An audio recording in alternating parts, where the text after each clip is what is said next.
Okay. All right. Well, welcome everybody. My name's Gerard Effney, and this presentation this morning is about the Master of Teaching Secondary. We're just having a few technical problems behind the scenes, I think, where I can't see you, but I'm assuming that you are with us. So welcome, and welcome to our first presentation this morning for ACU. The topic today really is to get you or to disseminate some information about this wonderful course, which is the Master of Teaching Secondary. This course is really for people who are looking to become a secondary school teacher, and the course will take you about 2 years to work through.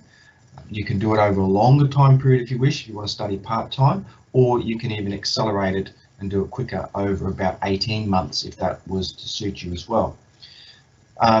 To gain entry into the course, you need to apply directly to ACU. So if you go to the ACU website or Google around for ACU Master of Teaching Secondary entry, you'll be able to find the process to do that. It's not very difficult. The main requirements to come into this course are that you have a bachelor's degree with studies in your degree that would suit or underpin the content that you're going to teach as a secondary school teacher. So you really need to have ideally 2 different teaching areas. So for example, English and history, or science and mathematics, or 2 of the sciences, or something like that, that will set you up to be a teacher of those 2 areas. Now sometimes the degree you've got may be not 100% filled with all the right units that you need, in which case you might just need to do an extra little bit of study to make sure you meet all the requirements that you've got. But my advice to you is make contact with us at ACU. We can have a look at what you've got in your undergraduate degree and then advise you on where you stand with that, with those requirements. You also need to demonstrate suitability for teaching. This is a relatively new requirement for entry into all teaching programs across Queensland. Essentially, you need to write a short essay describing why you want to be a teacher, what your motivations are, and what qualities you bring or will bring to the profession of teaching. So I mentioned before that the course is about 2 years in duration, but you can speed it up or slow it down. There's another option that you can take, which is to add on a graduate certificate in religious education. Now this is really useful for those of you who might be attracted to the idea of teaching religious education in Catholic schools, in addition to your other academic subjects. So if this was the case, you would take this extra course, the graduate certificate. It's an extra 4 units over the duration of your course, but it qualifies you to teach religious education as well.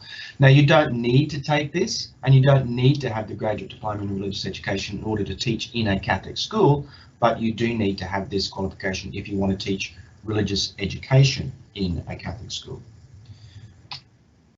So the breakdown of the whole course then, really, and there's a lot of detail on this slide, but you'll do some education studies, curriculum studies, you'll do some units that will help prepare you to teach your particular teaching curriculum areas, be they history, maths, music, art, science, PE, whatever they happen to be.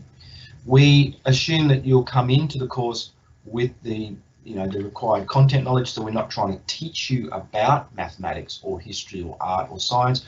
We're teaching you how to teach those subject areas to high school students. You can do some electives, and a key part also of the course is that you do professional experience. This is where you go into a school, you will be mentored by an experienced teacher, you'll observe classes in action, you'll then get to teach small parts of a lesson and build up to teaching whole lessons, and then by the end of the course you'll be teaching a sequence of lessons and essentially taking on the full role of a teacher while still being mentored and supported. So through the duration of the course you'll do 60 days of mentored teaching experiences in schools. They're broken up into 3 blocks of 20 days each. There's also a requirement for you to pass the literacy and numeracy tests.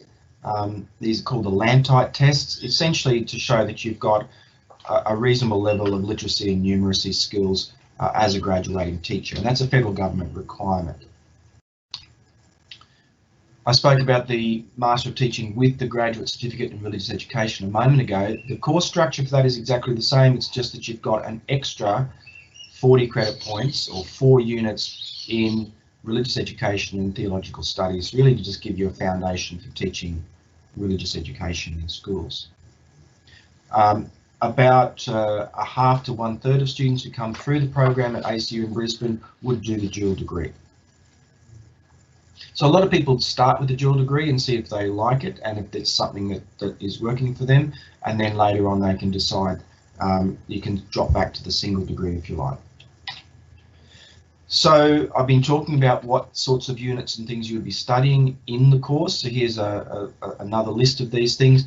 Main things that you'll be looking at would be learning about the development of young people, adolescents, because they're the people you're going to be working with as a secondary school teacher, and how people learn. So as a teacher, your key skill really is facilitating effective learning experiences for others. So you need to have a good understanding of how people, but in particular adolescents, learn. So there's a unit on that.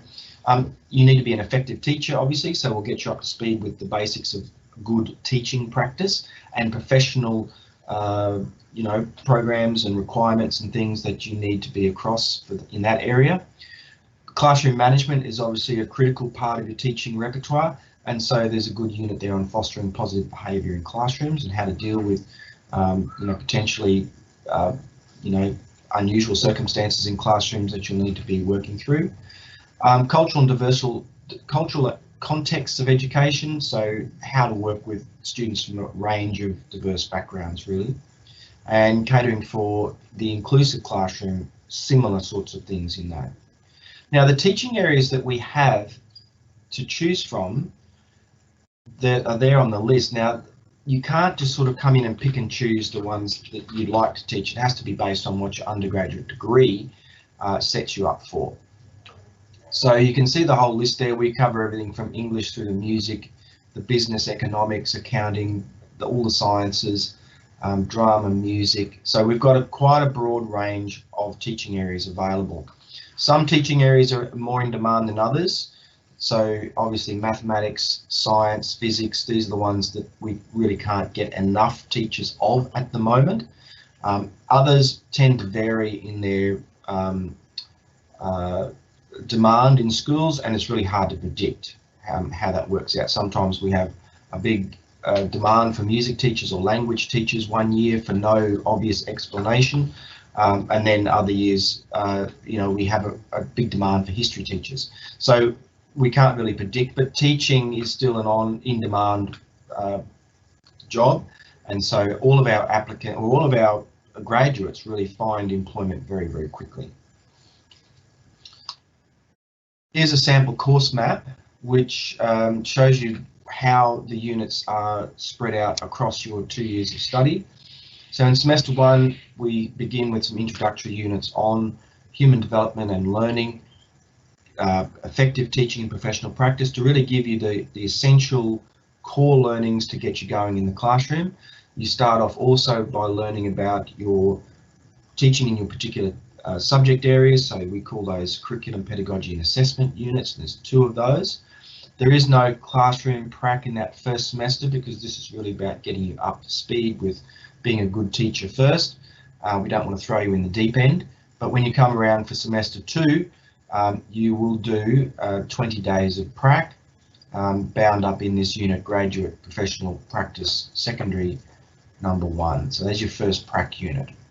So by the time you get to prac, you've got some good foundations under your belt, and you're ready and raring to go into the classroom and make it all work. So that's a really positive experience. The prac is really an important part of our programs, and it's often the part that students really enjoy the most. Moving on into a sample map for the course into year 2 now. We've got some more units there, catering for diversity and inclusive classroom, for example. Our second prac unit is here. Then we move into a winter offering of transition to the profession. That's a unit to help you move from being a uni student to being a professional teacher. And then in semester 2, you finish with another 20-day prac in schools, which is really the sort of a capstone of your whole learning. And then by that stage, you're teaching multiple lessons, you're taking full responsibility for what's happening in the classroom. You are ready to roll out as pretty much an effective beginning teacher. So I've mentioned most of these things already. The course provides valuable learning through 60 days of professional experience placements in schools. We will try and give you a variety of schools to get some experience in, state schools, Catholic schools, single-sex schools, co-ed schools. You know, we will try and move you around a little bit so you can get a sense of different types of education, different types of classrooms. If you're teaching, or if you're looking to teach religious education and you're doing the Graduate Certificate of Religious Education, we make sure you get some placements where you can teach religious education. When you finish the course, you're eligible for teacher registration in Queensland. That's with the Queensland College of Teachers. Once you've got teacher registration, you can then work anywhere in Australia and many, many places in the world. And you need to be a registered teacher, though, to take up a teaching position in Queensland. So that's a really important step, that you meet all the requirements of that. The Master of Teaching Secondary is also a pathway for further studies. Most people go out and work and get some experience in the classroom for a couple of years and then look to see where they want to go next with that one. So there was a very quick introduction to the Master of Teaching Secondary and the Master of Teaching Secondary with the Graduate Certificate of Religious Education.